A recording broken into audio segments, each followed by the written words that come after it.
Loh, kamu Den, Iya kak, gimana kabarnya? alhamdulillah baik kak. Oh iya, kemarin aku tidak sengaja bertemu sama temanmu. Katanya sih, dia itu sudah berteman dengan kamu di Ibnu. Hmm, Siapa kak? Aku lupa namanya, cuman masih ingat sama ciri-cirinya. Orangnya itu putih, badannya gendut, sama matanya itu sipit. Oh, Anas kak. Oh iya, Anas. Waktu itu ia pernah bilang bahwa beberapa bulan terakhir ini katanya kamu kok sudah jarang aktif mengikuti pertemuan di Ibnu. Apa memang benar, Den? Benar kak. Kalau boleh tahu, apa yang membuat kamu itu kurang begitu aktif di Ibnu? Ceritanya panjang kak. Dulu, ketika aku masih model, aku pernah melihat beberapa orang IPNU dan IPPNU datang ke pesantren tempatku mondok. Mereka bermaksud untuk bersilaturahim dan juga meminta izin pada Abah untuk menyelenggarakan sebuah acara di pesantren. Saat itu, mereka bertemu dengan Abah dan kulihat Abah dengan senang hati memberikan izin kepada mereka untuk menyelenggarakan acara di pesantren. Setelah mendapat restu dan izin dari Abah, mereka pun berpamitan untuk pulang. Hingga suatu ketika, tibalah waktu mereka membuat acara di pesantren. Aku melihat beberapa orang datang ke pesantren untuk mempersiapkan acara tersebut. Ada yang bersih-bersih, ada yang membuat dekorasi, ada yang menyiapkan konsumsi, ada juga yang menyiapkan sound system, dan lain-lain. Mereka mempunyai tugas masing-masing. Setelah selesai mempersiapkan acara, mereka pun pulang. Namun, beberapa orang masih standby di pesantren. Ketika itu, acara pun dimulai. Dan disinilah awal mula saya tertarik untuk bergabung di IPNU IPPNU. Saat acara dimulai, aku sangat terkagum pada mereka.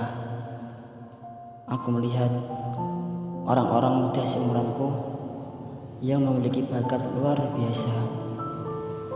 Ada yang menjadi MC, ada yang qiraah, ada yang memimpin tahlil, ada yang membaca maulid, dan ada juga yang sudah berani memberikan sambutan. Kemudian, aku pun beranggapan bahwa mereka adalah orang-orang yang soleh. Mereka adalah orang-orang baik, bahkan bisa diandalkan. Mereka orang-orang yang rajin beribadah, mempunyai jiwa sosial yang tinggi, dan tentunya pandai membaca Al-Quran. Sehingga aku pun segan dengan mereka dan sangat menghormati mereka. Aku ingin suatu ketika aku bisa menjadi bagian dari mereka. Tak berapa lama kemudian, aku lulus sekolah. Bersamaan dengan itu,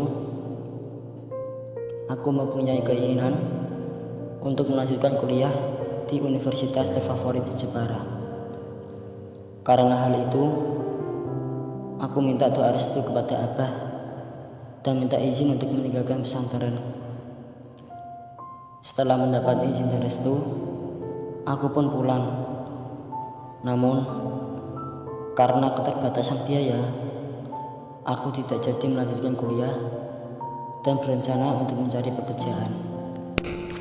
Suatu ketika, saat aku sedang menyiram tanaman di halaman, ada seorang teman yang datang menghampiriku.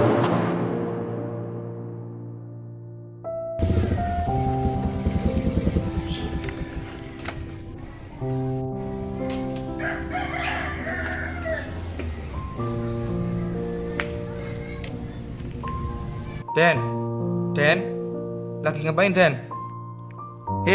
Orangnya di sini.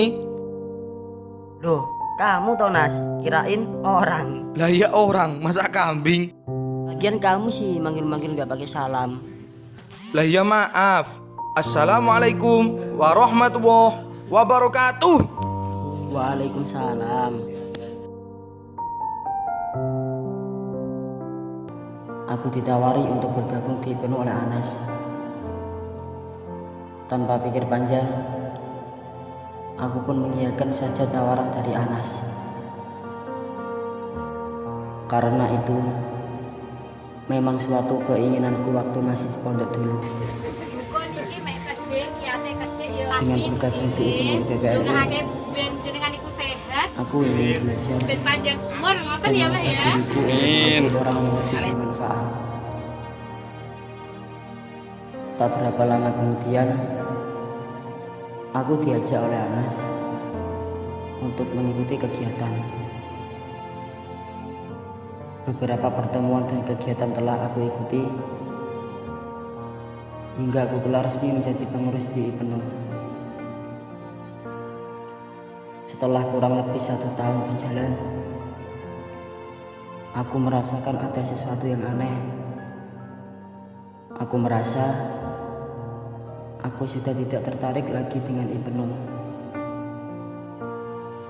Entah mengapa, aku merasakan bahwa IPNU tidak bisa mengubah diriku. Bahkan, apa yang aku bayangkan dulu ternyata tidak seperti apa yang aku rasakan sekarang. Dulu, aku ingin bergabung di IPNU karena aku ingin menjadi orang yang lebih baik dan bermanfaat bagi masyarakat. Namun kenyataannya, itu semua berbeda. Banyak sekali kegiatan-kegiatan yang itu sifatnya hanyalah pencitraan. Terkadang hanya memberikan ucapan selamat di media sosial, tapi tidak ada kegiatan yang pasti di dalam organisasi.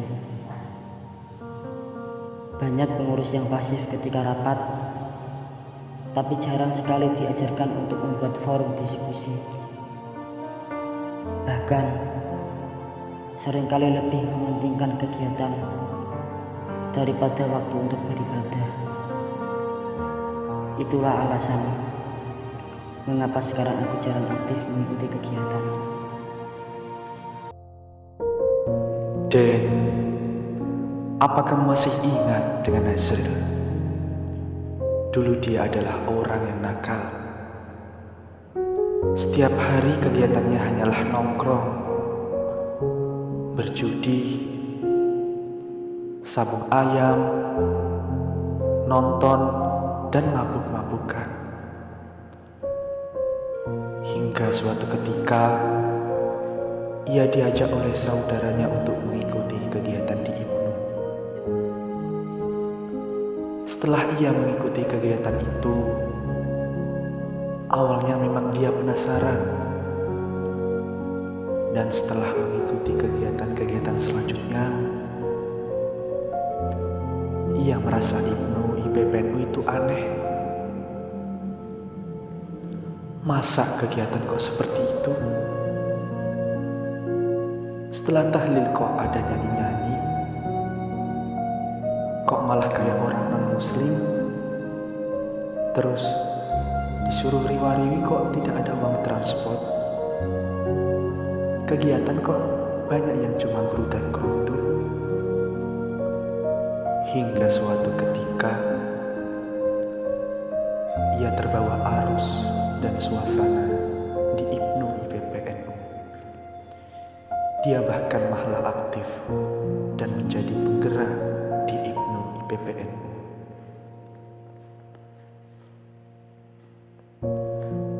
Dan apa yang kita bayangkan terkadang memang tidak sesuai dengan kenyataannya. Akan tetapi, apa yang kita rasakan belum tentu sama dengan apa yang mereka rasakan. Janganlah kita hanya memandang dari satu sisi saja, yang membuat diri kita selalu merasa benar dan yang lain salah.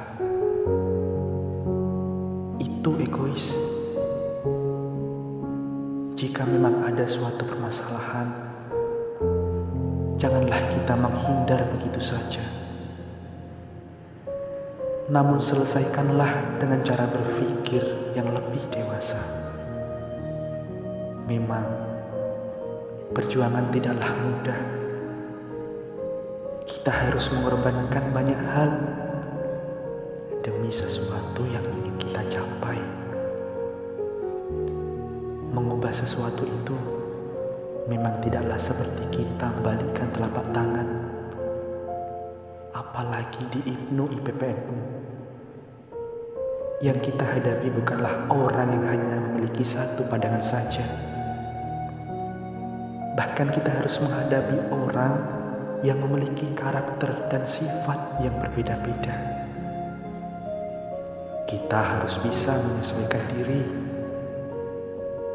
Teruslah berproses. Karena apa yang kau dapatkan tergantung seberapa mana proses yang kau jalankan. Mungkin itu bisa menjadi pengingat bagi dirimu dan juga aku. Ya sudah, lain kali kalau kita dipertemukan lagi, kita ngobrol lagi ya. Iya kak.